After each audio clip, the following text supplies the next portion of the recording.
Sveiki gyvi investuotojai, sveiki sugrįžę į mano mėnesinę prezentaciją. Šį kartą už 26 metų vasario mėnesį. Vasario mėnuo tikrai buvo nesilpnų nervų investuotojams. Jeigu jūs norit, kad jūsų portfelis per savaitę kristų po 10%, tai būtent toks šiuo metu yra laikotarpis.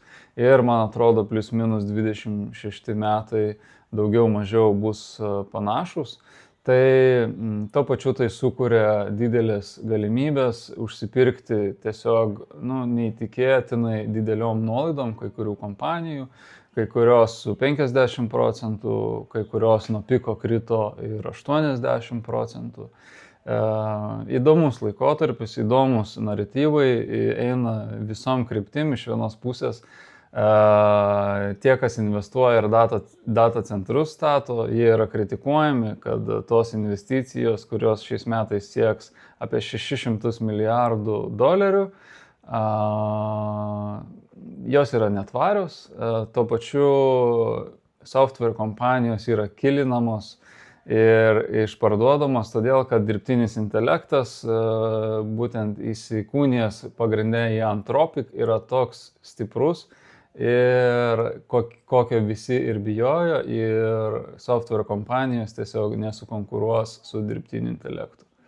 Taip pat skirsiu daugiau negu įprastai laiko paaiškinti savo Duolingo investavimo tezę. Tai žiūrėkit, man atrodo, parašiau visai neblogą ataskaitą šį kartą. Ataskaitą susidarysiu iš dviejų dalių. Pirmoje dalyje apžvelgsiu vasario mėnesį, antroje dalyje daugiau dėmesio skirsiu savo Duolingo investavimo tezei. Top 10 pozicijų vasario mėnesį beveik nepakito. Rolls-Royce'as aplenkė Bitcoiną, nors papildomai į jį neinvestavom, tai buvo natūralus prieaugis. Visa kita daugmaž liko taip pat. 10 vietoje atsirado Nu Holdings, išmetė laukan Booz Allen Hamilton poziciją, nukrito į 11 vietą, Nu Holdings pakilo į 10. Iš užsipirkimų, tai aktyviausiai vasario mėnesį užsipirkinėjom Amazon. Man atrodo geriausia kokybė, kas liečia kainos ir potencialaus augimo kokybės santykis. Taip pat, Bitcoinas esant žemumose, man atrodo, šiai dienai jis yra pigus, netoli 60 000 dolerių už vienetą. Duolingo tas pats, kaina krito netoli 100 dolerių už akciją, kol šitos turto klasė kaip Bitcoinas ir Duolingo kaip kompanija bus tokiose pigumose, aš planuoju po truputį dasipirkinėti. Ir naujiena, vasario mėnesį dasipirkau už 5600 eurų naują poziciją, naują kompaniją Intuit. Kaip ir minėjau, dėl to, kad software kompanijos, programinės įrangos kompanijos buvo labai nukraujavusios per pastaruosius mėnesius, tai aš atsidariau Intuit poziciją. Amerikos kompanija, programinė įranga, gamina buhalterinę programinę įrangą, pagrindė su asmeniniais mokesčiais ir mažom kompanijom. Tačiau tai yra ne tik tie, kompanija užima apie 70% savo rinkos ir augina savo produktų kiekį, kad apskritai kompanijos, maži verslai ir būtų kuo labiau priklausomas nuo šitos kompanijos ir kad būtų sunkiau ją pakeisti ir išeiti pas konkurentus. Tai ir apskritai politika mano yra, kad didžiausios pozicijos, ir kiek išeina visos mano investicijos, kad tai būtų rinkos lyderiai, kad tai būtų arba monopoliai, arba netoli to, arba didelis konkurencinius pranašumus turinčios kompanijos, arba kompanijos, kurių konkurentam įeiti apskritai į rinką yra neįtikėtinai brangu ir, pavyzdžiui, tokios kompanijos kaip Rolls-Royce arba ASML, gaminančios milijonus ir šimtus milijonų gaminančius produktus, kad tai sunkiai pakeičiama, sunkiai yra įeinama į tokias rinkas. Tai kaip ir minėjau, vasario nuotaika rinkose, man atrodo geriausiai šitas memas apibūdina, kur giltinė įsikūnijusi į Anthropic, pagrindę į Cloud. Ir, šiaip Anthropic kokius kūrė įrankius, tai prasidėjo nuo to, kad jie sukūrė pluginą į Excelį ir Excelio pluginas Anthropic padaro visą darbą ir, yra nebereikalingas finansinis analitikas. Tai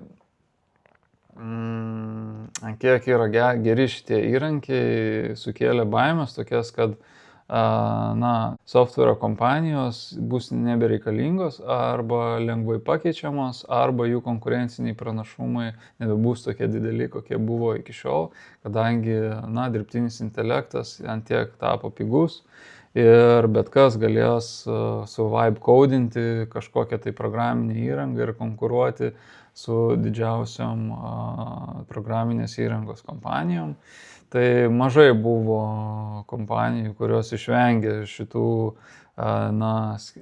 skerdyklos šitos vasario mėnesį. Tai software kompanijos, kibernetinės apsaugos kompanijos, konsultavimo kompanijos ir taip toliau. Ir netgi palėtė maisto pristatymo kompanijos Amerikoje DoorDash ir Uber, kadangi irgi atseit lengvai replikuojami verslai, galima sukurti per kelias dienas programinę įrangą ir nukonkuruoti tokį verslą, kadangi apart naratyvo, jis nieko daugiau neturi, tik tai tą programėlę ir bet kas ją gali sukurti ir nukonkuruoti. Bet, man atrodo, ne visai taip yra.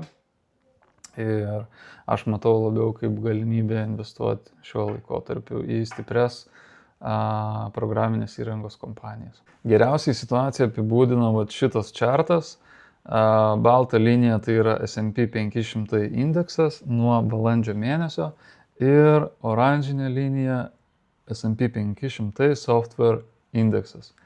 Per paskutinius 10 metų software kompanijos outperformino S&P 500 indeksą iki paskutinių mėnesių, kada naratyvas pasikeitė ir investuotojai išsigando, kad dirbtinis intelektas iš tikrųjų yra toks stiprus ir kad su juo lengvai galima replikuoti visas software kompanijas, tai jos parsidavė visos be išimties, be kažkokių sentimentų, ar tai yra stipri kompanija, ar tai yra sunkiai pakeičiama kompanija, ar tai didelį konkurencinį pranašumą turinti kompanija. Visas indeksas, visos kompanijos be išimties labai smarkiai nusiskausmino. Ir todėl ir Intuit mūsų papildymas per 12 metų, nuo 2016 metų, gerai, šita skaidrė yra tik tai nuo 2016, bet šiaip per 12 metų dabar yra pigiausia, kiek yra buvusi Intuit kompanija, bet kokiais metriksais, tiek price to earnings, tiek PE ratio, tiek free cash flow yield ratio, tiek price to sales. Bet kokią kategoriją šiai dienai įėjimas, nusipirkimas Intuit yra pigiausias, koks yra buvęs per 12 metų. Man atrodo, tokie momentai yra geriausia, kada visi bijo, tada ir įeiti. Potencialiai tai tiesiog užaugina mūsų galimybę uždirbti didesnę grąžą į ateitį, kada mes užsipirkinėjom daug pigiau negu įprastai, netgi per pusę pigiau. Ir buvo akcijų, kurias ir pardaviau vasario mėnesį, tai OHB, tai vokiečių kompanija, kuri užaugo per sausį vasario trigubai, aš ją pardaviau. Jinai sudarė tik tai 1% mūsų portfelio, PayPal ir KinetiQ. Visos trys kompanijos turi savo priežastis, kodėl aš jas nusimetinėjau. Tiesiog man norėjusi didesnę dalį alokuoti į tas stiprias pozicijas, kurios aš tikiu ilgojo laikotarpiu. Šitos mano susvyravio tikėjimas jomis arba OHB tiesiog užaugo trigubai per labai trumpą laiką. Tai čia toksai gavosi treidas trumpalaikis. Aš o kada jau užauga greitai kažkas, tai po to ir nukrenta greitai, tai aš tiesiog nusiėmiau pelną. Kadangi mes turim pelno lengvatą kaip kompanija ateinančius 2 metus, tai aš galiu sau leisti kažkokius swing trade'us kai kada ir padaryti. Ir apskritai, vasario mėnesis, kaip ir minėjau, turi minus 6% per vasario mėnesį, alakavom 18 000, už tiek nusipirkom papildomai kompanijų, pagrinde, kas buvo susijęta arba su kriptovaliutomis, arba su stablecoinais, arba su programinės įrangos kompanijos, tokios kaip Intuit ir Duolingo. Ir bendrai nuo investavimo pradžios, nuo birželio mėnesio 25 metų, mūsų portfelis šiai dienai yra pliuse 2,5%. Dar iš laimėtojai ir pralaimėtojai. Circle Internet Group, stablecoino leidėjas, daugiausiai kilo per vasario mėnesį, plus 30%, Iridium Communications, Kongsberg ir Indra, 3 gynybos ir satelitų kompanijos augo labiausiai. Vyko tokia rotacija, iš tikrųjų vasario mėnesį investuotojai bėgo nuo technologijų apskritai kompanijų dėl dirbtinio intelekto baimės, dėl pervertinimo baimės, dėl burbulo baimės.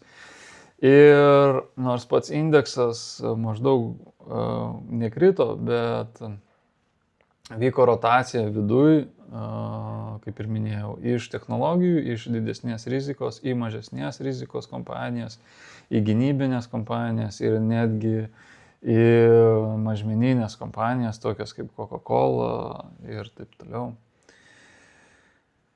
O iš mūsų portfelio daugiausiai krito Bitcoinas per vasario mėnesį 20%, Spark Global minus 23%, Duolingo minus 25%. Iš viso, tarp kitko, Duolingo jau yra daugiau kaip minus 40% nuo mūsų investavimo, nuo pozicijos atsidarimo.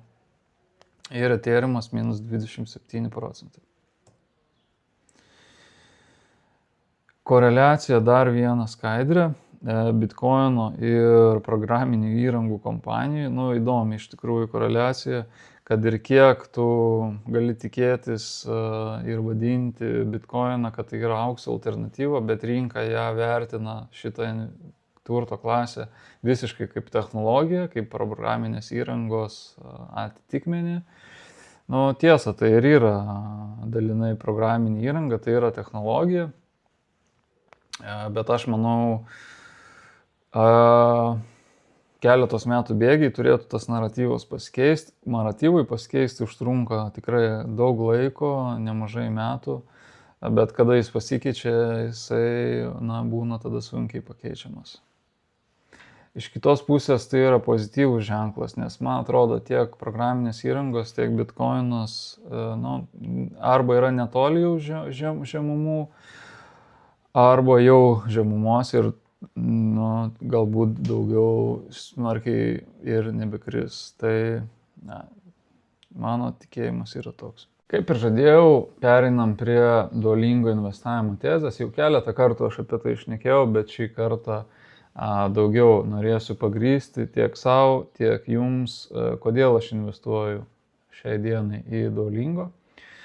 Tai dirbtinio intelekto sugeneruota nuotrauka, aišku, geras, baigėsi visas gerumas tol, kol reikia taškiuką ant uždėti, uždeda kažkokią tai varnelę. Bet jeigu rimtai, tai tikrai susviruoja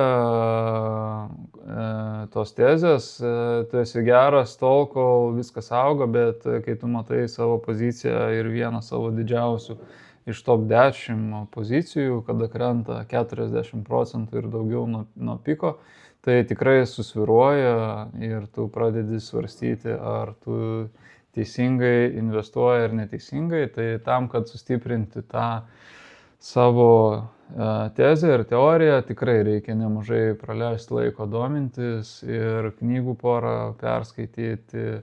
Tai iš vienos pusės tas domėjimasis kiekvieną dieną apie tas akcijas ir taip toliau, kritimai, augimai, tai daugam tai pakiša koją, tu pradedi nebetikėti, pasiduodi tam naratyvui ir anksčiau laiko parduodi kažkokias tai savo sėkmingas pozicijas. Tai, ką aš supratau pamoką, tai kad tas domėjimasis, jo, atsitraukti yra gerai nuo viso to triukšmo, nuo naujienų srauto ir tiesiog tą laiką, kada tau nesiseka, investuoti į knygų skaitimą ir tu ten atrandi tam tikrų idėjų ir suvedi koreliaciją su savo investavimu kažkokią kryptim į kažkokią konkrečią kompaniją. Tai tą patį aš padariau ir su Duolingo, aš dabar dar labiau tikiu šitą kompaniją, negu tikėjau, kai jinai buvo ne minus 40%, kada aš pradėjau investuoti. Tai šiai dienai triukšmas, naratyvas yra toks, kad Duolingo yra mėšlas, Duolingo tai tik appsas, tai nėra kažkokia rimta kompanija ir kad aš prarasiu visus pinigus. Tai kada krenta akcijos kaina, kada naratyvas yra neigiamas, tai automatiškai žinoma, kad visi tai teisia kaip nepavykusi investicija. Tai pasistengsim aptarti ir daugiau pamėginsiu nupasakoti fundamentaliai ir ne tik fundamentaliai apie šią kompaniją. Kaip ir minėjau, fundamentaliai ne vieną kartą jau rodėm šitos chartus, tai kompanija kokiais tempais auga. Per 5 metus jinai tapo nuo keliasdešimt milijonų pajamų iki šiai dienai po paskutinio ketvirčio finansinio ataskaitų kompanija oficialiai tapo milijardinė kompanija. Jos pajamos per metus viršijo $1 milijardą. Lyginant su paskutiniais 5 metais, kasmet augimas buvo po 45% ir natūralu, kad tai yra sulėtėjimas iki 40% ir per paskutinius metus į 38.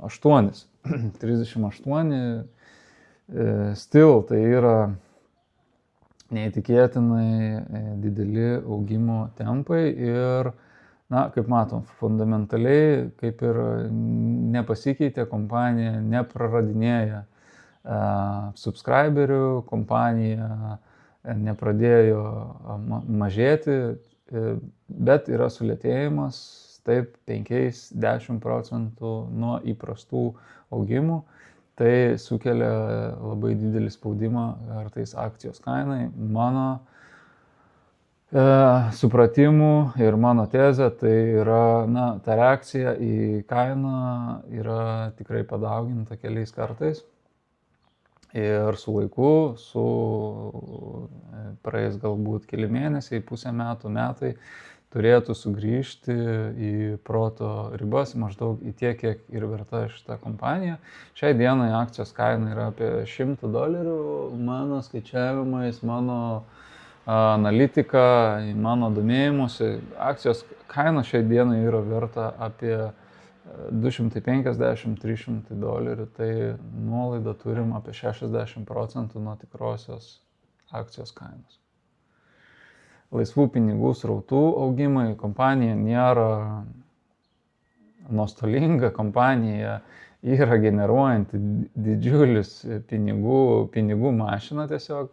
Per metus generuoja jau netoli 400 milijonų laisvų pinigų srautų, augimo tempai taip pat yra dar daugiau auga kompanijos pelningumas negu pajamos, tai irgi rodiklis kalbantis pats už save. Ir iš kur atėjo tas spaudimas akcijos kaina, tai vienas iš pagrindinių metriksų, tai yra mėnesiniai naudotojai. Nuo 2021 metų, kada kompanija tapo viešai listinguojama, nuo 40 milijonų vartotojų kiekvieną mėnesį, kurie prisijungia prie Duolingo, užaugo iki daugiau kaip 120 milijonų mėnesinių vartotojų. augimo tempas taip, jis yra sulėtėjęs nuo 20% iki 15% kasmet. Kompanija šiai dienai transliuoja, kad turėtų apie 20% šitą augimą palaikyti. Tai visų pirma šitas sulėtėjimas. Natūralu, kada tu turi kelis milijonus ar keliasdešimt milijonų vartotojų, iki kada tu užaugi šimtus milijonų turinčius klientų turinčios kompanijos, natūralus, mano supratimu, yra sulėtėjimas. Ir kas yra dar svarbiau, tai yra apskritai, koks yra šios kompanijos fundamentalus tikslas ir pagrindinis produktas, pagrindinis stiprumas, pagrindinis tas konkurencinis pranašumas, technologinis pranašumas. Tai yra priversti vartotoją kiekvieną dieną naudotis programėlę. Tai kaip matot, jeigu 120 yra vartotojų kiekvieną mėnesį, tai kasdieną prisijungiančių yra beveik pusė jų. Ir įdomumo dėliai, tai šitas metriksas ir yra pats pagrindinis, ką kompanija nori auginti, nes tai yra tie klientai, kurie iš tikrųjų subscribina, iš tikrųjų, kurie moka pinigus, kurie turi mėnesinės subscriptionus, kurie turi metinius subscriptionus, šeimos subscriptionus ir taip toliau, jų yra keletą rūšių. Tai pagrindė tai yra klientai nešantis pinigus, apie 80% kompanijos pajamų yra iš tų, kas moka subscriptionus. Kompanija taip pat generuoja pajamas ir iš reklamos, bet tai yra maža dalis tų pajamų, tai todėl jie orientuojasi į kasdienius vartotojus, į gerinimą produkto, kad vartotojas prisijungtų kiekvieną dieną. Ir šitas metriksas, jisai auga, kaip matot, greičiau negu mėnesiniai vartotojai, greičiau auga kasdieniai vartotojai. Kitas labai įdomus fundamentalus metriksas, tai yra paid subscription penetration procentas, tai yra koks procentas vartotojų, kurie naudoja programėlę, tampa bemokančiais pinigus vartotojais, konvertavimo procentas. Tai šiai dienai kompanija konvertuoja apie 9% savo vartotojų iš nemokamos į mokamą versiją ir palyginimui Spotify'us konvertuoja 50% savo vartotojų iš nemokamos į mokamą versiją. 50% Spotify'us vartotojų moka pinigus. Tai čia yra ta didžiausia vieta, kur kompanija turi didžiulę erdvę dar monetizuoti. Ir kas įdomiausia, jinai turi tą sugebėjimą, pavyzdžiui, kišti daugiau reklamų arba duoti mažiau energijos ten mokytis tų kalbų arba atlikti dar kažkokius pratimus tam, kad susierzinimą kelti kliento ir kad jisai taptų mokamų subscriberių. Kompanija neskuba to daryti ir čia ir yra pagrindinis dalykas, kur jie turi erdvės monetizuoti. Jie pasirinko vis dar neforsuoti ir nemonetizuoti šitų nemokamų vartotojų, o jie visą laiką, visą energiją ir resursus vis dar skiria gerinimui pačio produkto, pačios programėlės ir kad vis daugiau vartotojų sužinotų apie Duolingo mokymosi platformą. Tai yra labai įdomus šitas metriksas. Aišku, 50% kaip Spotify'us šitas atvejais, čia yra toksai nerealus skaičius, sakykime, bet normaliai šiaip tokio subscriberių tipo verslo normalus skaičius yra apie 15% vartotojų konvertuoti iš nemokamą į mokamą. Tai netgi tie 6% papildomai konvertuojasi į didelį skaičių papildomo pelningumo. Vienas iš pagrindinių kriterijų formuojant tikėjimą kompanijos ateitim, tai yra įkūrėjo savininko tas fenomenas. Tai Duolingo įkūrėjas Louis Van An jau iki 2012 metų, kada jisai įkūrė Duolingo, jis yra jau daug nuveikęs, įkūręs ir pardavęs kompaniją. Tai, tai didina tikėjimą, kad ir Duolingo jisai pavers tą kompaniją, tą sėkmingą kompaniją ateityje. Tai Luisas turi mokslo laipsnį kompiuterių moksle, jisai įkūrė ir pardavė reCAPTCHA. reCAPTCHA tai yra tas langelis, kur reikia identifikuoti, kad jūs nesate robotas, kažkur registruojantis, kažkur įsiloginant. Tai čia tas išradimas iš tikrųjų labai svarbus ir identifikuotas Google. Google nupirko šitą produktą 2009 metais iš jo. Suma apie $100 milijonų ir kas įdomiausia, tai antiek yra dominuojantis šitas produktas, kad internete šiai dienai jis iš savo tos srities jis užima 99,99%. Aišku, tai ne tik Luisas, bet ir patys Google, kai nusipirko, jie padarė tokių monopolių. Tai šita kompanija šiai dienai vertinama yra apie 10 milijardų. Ta parduota reCAPTCHA, Luiso sukurta parduota reCAPTCHA. Ir apskritai statistika yra tokia, kad savininko vedamas kompanijos vidutiniškai 2-3 kartus grąžina geresnę grąžą investuotojams negu nesavininko ir neįkūrėjo vedamos kompanijos. Ir kadangi jisai yra mokslininkas, jis turintis mokslo laipsnį, šiaip ir daktaro mokslo laipsnį, jisai tas atsispindi ir pačioje Duolingo, kaip jisai daro tą verslą, kaip jisai kūrė tą programėlę.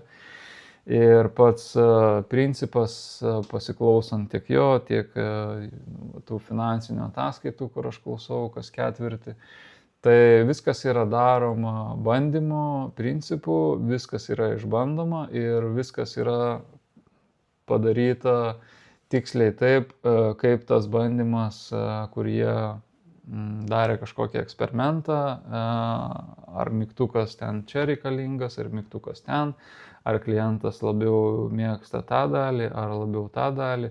Tai viskas yra padaryta eksperimento būdu ir moksliškai taip, kaip pasiteisino, o ne šiaip, kad tai ten yra gražu ir taip toliau. Ir ar Duolingo turi potencialą būti monopolija, turbūt daug kas reakcijos kaina šiai dienai parodo, kad tikrai ne, kad tai yra lengvai replikuojama, kad tai yra pakeičiama per kelias dienas su dirbtiniu intelektu, sukuriant programėlę kalbų mokymos ir taip toliau. Bet mano supratimu yra, aš tikiuosi, kad yra šiek tiek kitokia situacija. Man atrodo, aš identifikuoju, kad Duolingo turi galimybę tapti monopoliją. Kokių rūšių būna šiaip monopolijos? Monopolijos būna tinklo monopolijos, tokios kaip Facebookas kaip pagrindinė, kada tavo visi draugai naudoja Facebook'u, tavo visi pažįstami ir tau nėra tikslo būti kitam socialiniam tinkle, nes ten nėra tavo draugų, ar ne? Tai čia yra vienos rūšies monopolija. Kita monopolija gali būti technologinė, tokia pavyzdžiui kaip Google paieška. Niekaip nereplikuojama, jinai yra pati iš savęs tokia gera, kad niekas jos negali replikuoti. Ir prekės ženklo monopolija, geriausias pavyzdys būtų Apple, antiek stiprus brandas, antiek stiprus prekės ženklas, prabangos prekės ženklas, kad tu tiesiog turi jį turėti. Ir taip pasigilinus šiek tiek giliau, Duolingo šiaip turi visas savybės šitų monopolijų ir man atrodo, kad jie sąmoningai tą daro. Tai visų pirma, jie yra pusiau socialinis tinklas. Jie turi technologiją. Technologija vadinasi BirdBrain. Tai ta technologija yra toks dirbtinio intelekto modelis, kuris žino, kokia kliento yra atmetimo reakcijos tikimybė priklausomai nuo jo per paskutinės 3 minutės padarytų klaidų, kiek jisai padarė klaidų. Modelis atitinkamai paskaičiuoja, kokia yra tikimybė, kad tas klientas nustos mokytis. Tai atitinkamai į tą sėkmę ar nesėkmę, atsakant į klausimus, sekantis klausimai yra palengvinami arba pasunkinami tam, kad išlaikyti vartotojo dėmesį ir norą toliau mokytis. Tai čia toksai pusiau kaip socialinių tinklų algoritmas, ar ne, tiesiog iš gerosios pusės, kad vartotojas norėtų mokytis, o ne mesti mokytis. Ir prekės ženklas, čia dar toks besikuriantis tas brandas Duolingo, bet šiaip jis yra jau pakankamai žinomas dėka jų tokios viral reklamų ir taip toliau. Man atrodo, jie turi irgi galimybę tą savo prekės ženklą, tą savo žalią pelėdą padaryti tikrai plačiai žinomą pasaulyje. Įdomumo dėliai, šiai dienai 2% vartotojų, interneto vartotojų, pavyzdžiui, Amerikoje, naudoja Duolingo kasdien. Tuo tarpu ten Europoje, pavyzdžiui, Vokietijai 4% interneto vartotojų kasdien naudoja Duolingo programėlę. Kinija yra viena didžiausių rinkų, kur jie sparčiausiai auga, bet vis dar sudaranti mažą dalį. Bet tas brandas smarkiai tampa vis žinomesnis.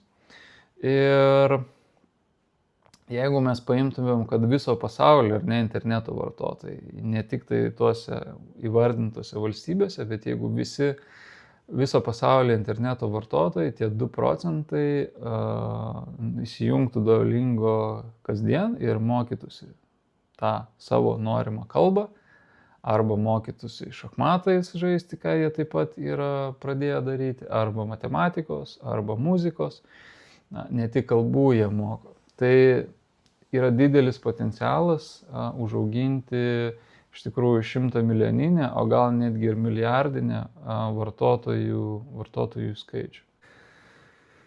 Tai jeigu pažiūrėsi iš socialinių tinklų fenomeno, tai yra kas turi appsai, kurie turi milijardus vartotojų. Man atrodo, Meta, Facebookas, WhatsAppas, Instagramas sudėjus kartu turi kasdieną apie 3,5 milijardo vartotojų. Tai nėra kažkoks tai nerealiai gyvendinamas dalykas. Tai pažiūrint iš tos perspektyvos, kad jeigu kažkas ar ne ateitų ir pasakytų kažkoks tai startupo įkūrėjas, kad mes būsim monopolija, mes užkariausim rinką ir išmokysim vartotojus ir kalbų, ir viso kito, ir matematikos, ir taip toliau.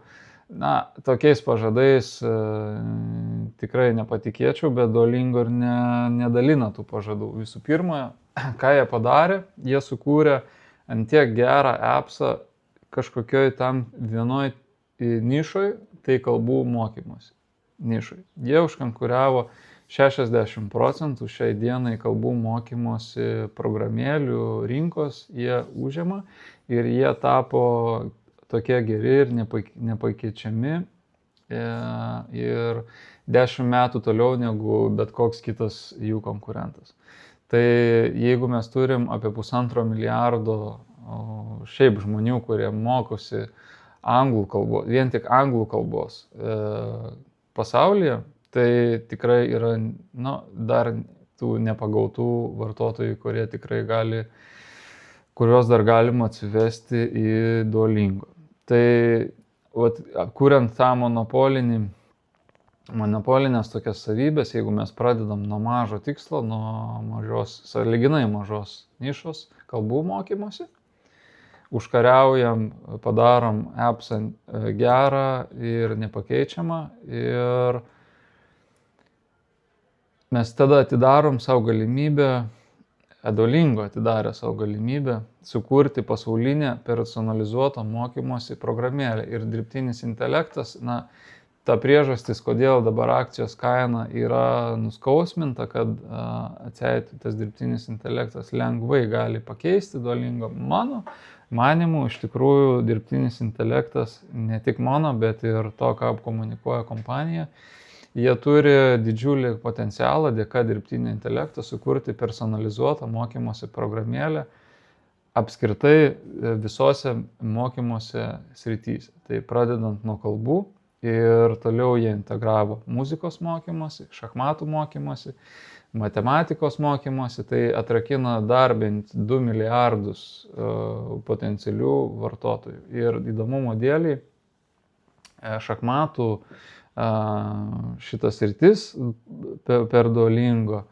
šiai dienai turi 7 milijardus kasdienių vartotojų ir tai jau padaro antra populiariausia šachmatų mokymosi žaidimo platforma pasaulyje, o jie dar net nepradėjo labai sparčiai to reklamuoti ir netgi ten Google Store ar Apple Store jie dar nėra netgi tarp pirmų pasirinkimų, jeigu vartotojas ten ieško šachmatų programėlės, todėl kad jie dar tiesiog nespėjo to užsiimti šito klausimu.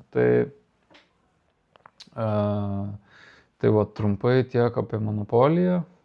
Ir gali būti, kad taip ir nesitiks, bet akcijos kaina šiai dienai yra antiek pigi, kad ta galimybė, kad šita kompanija gali 10-teriopai užaugti, jinai egzistuoja, tai mes galime tą galimybę pasinaudoti, jeigu ne, mes prarasim 10% ten ar 5% savo portfelio, bet ta galimybė užaugti, man atrodo, yra kelis kartus didesnė ir naudingesnė negu kad ta baimė prarasti, ar ne, tą 10 ar netoli 10% savo portfelio.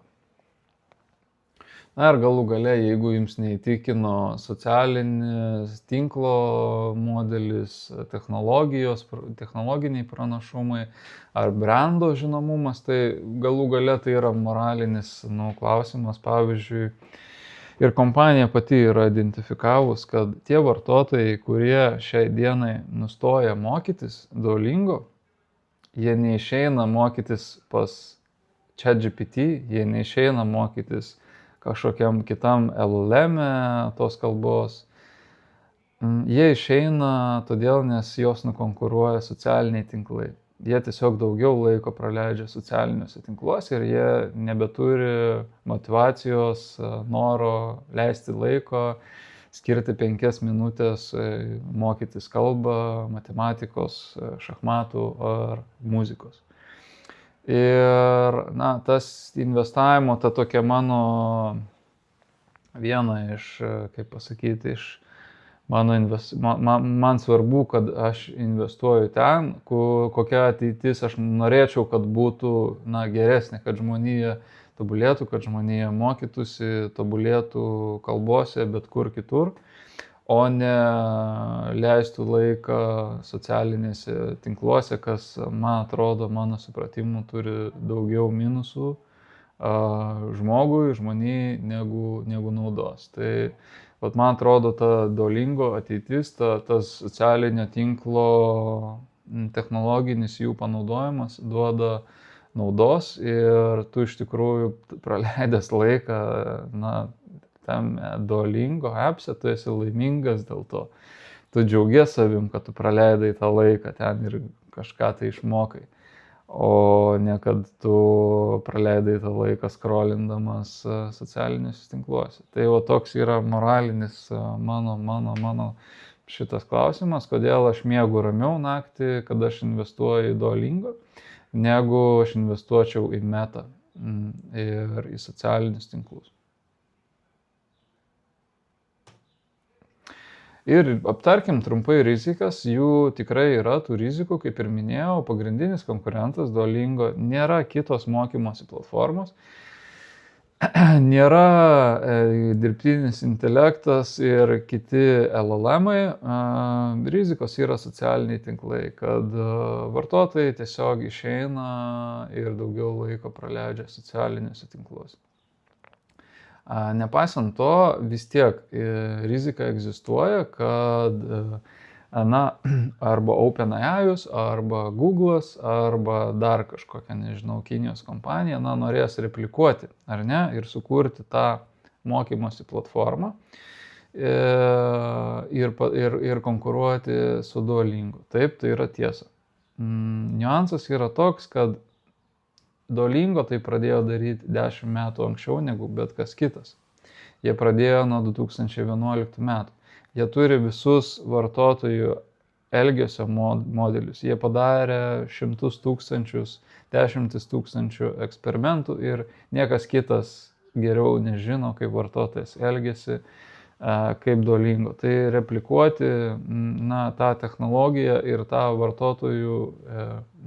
savo vartotojų žinomumą, tai yra didžiausias konkurencinis pranašumas prieš bet ką kitą, kas norės įžengti į šitą mokymosi verslą. Ir mažesnė rizika tai yra Kinijos draudimo rizika. Kinija draudžia vakarų socialinius tinklus ir kadangi Duolingo turi socialinio tinklo požymių, yra tam tikra rizika, kad jie galbūt uždraus Duolingo ir nors tai jau užima mažą dalį, kaip ir minėjau, 5-6% Duolingo verslo pajamų ateina iš Kinijos, bet tai yra pati svarbiausia rinka, kas liečia augimo, nes daugiausiai anglų kalbą norinčių mokytis vartotojų be konkurencijos yra Kinijai. Bet gera pusė yra ta, kad kol kas to kinai nepadarė. Jie tiesiog išstatė tam tikrus reikalavimus, ką Duolingo turi padaryti, kad mes leistumėm šitą programėlę naudoti Kinijai. Jie išėmė visus socialinio tinklo požymius iš aplikacijos, padarė tik tai kaip mokymosi platformą, be jokių socialinių ten draugų, be feedo socialinio ir taip toliau.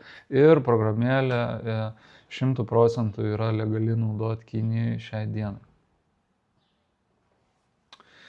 Ir praėjo fundamentalus, praėjo mano teorija nuo savininko iki Duolingo technologijos. Pažiūrėkim, kas atsitiko su akcijos kaina per paskutinius pusę metų.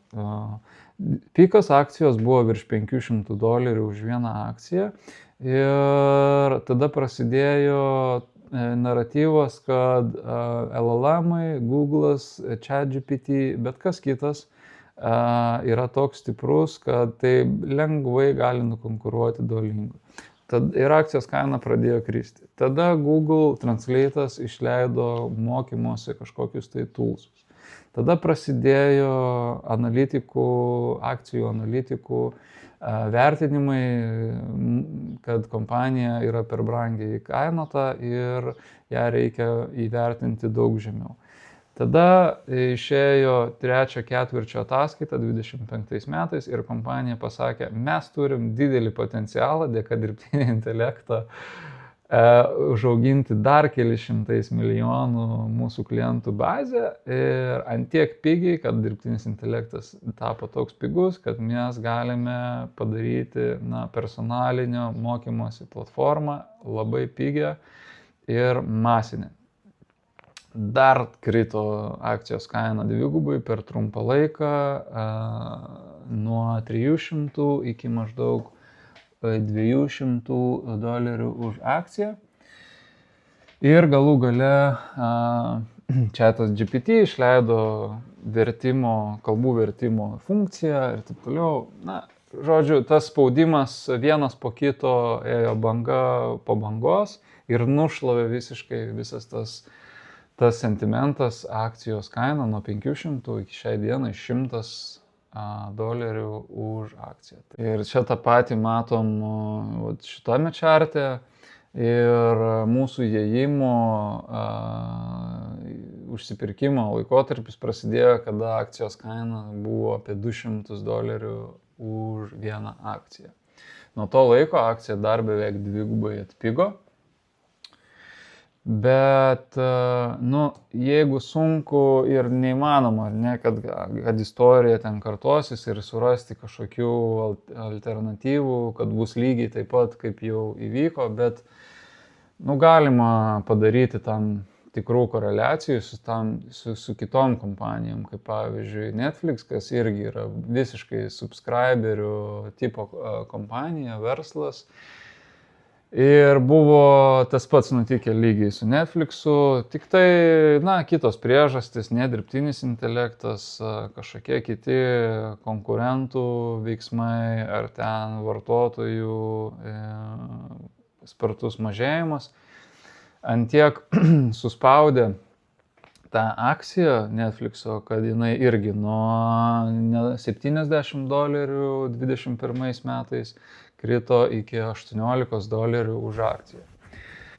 Ir tada prasidėjo lygiai tas pats. Analitikai pradėjo naujus reitingavimus išleisti kompanijos akcijos ir pasirodė, kad, na, tai tas buvo antiek išgastis didelis, kad tai buvo dugnas iš tikrųjų tos akcijos kainos ir nuo to laiko ji tik tai pradėjo augti. Aišku, na, užtruko keletos mėnesių ir metų, kol akcija grįžo į tą pačią kainą ir užaugo dar daugiau. Tai galime atrasti tam tikrų panašumų. Netflixas, Spotify'us išgyvenęs tą patį laikotarpį. Tai yra tikimybė, kad ir Duolingo išgyvens panašų laikotarpį ir sugrįž dėka dirbtinio intelekto daug stipresnė ir daug pajėgesnė. Tai tiek šiai dienai iš manęs. Ačiū, kad klausot, ačiū, kad žiūrit ir susitiksim po mėnesio su sekančio mėnesio ataskaita. Iki.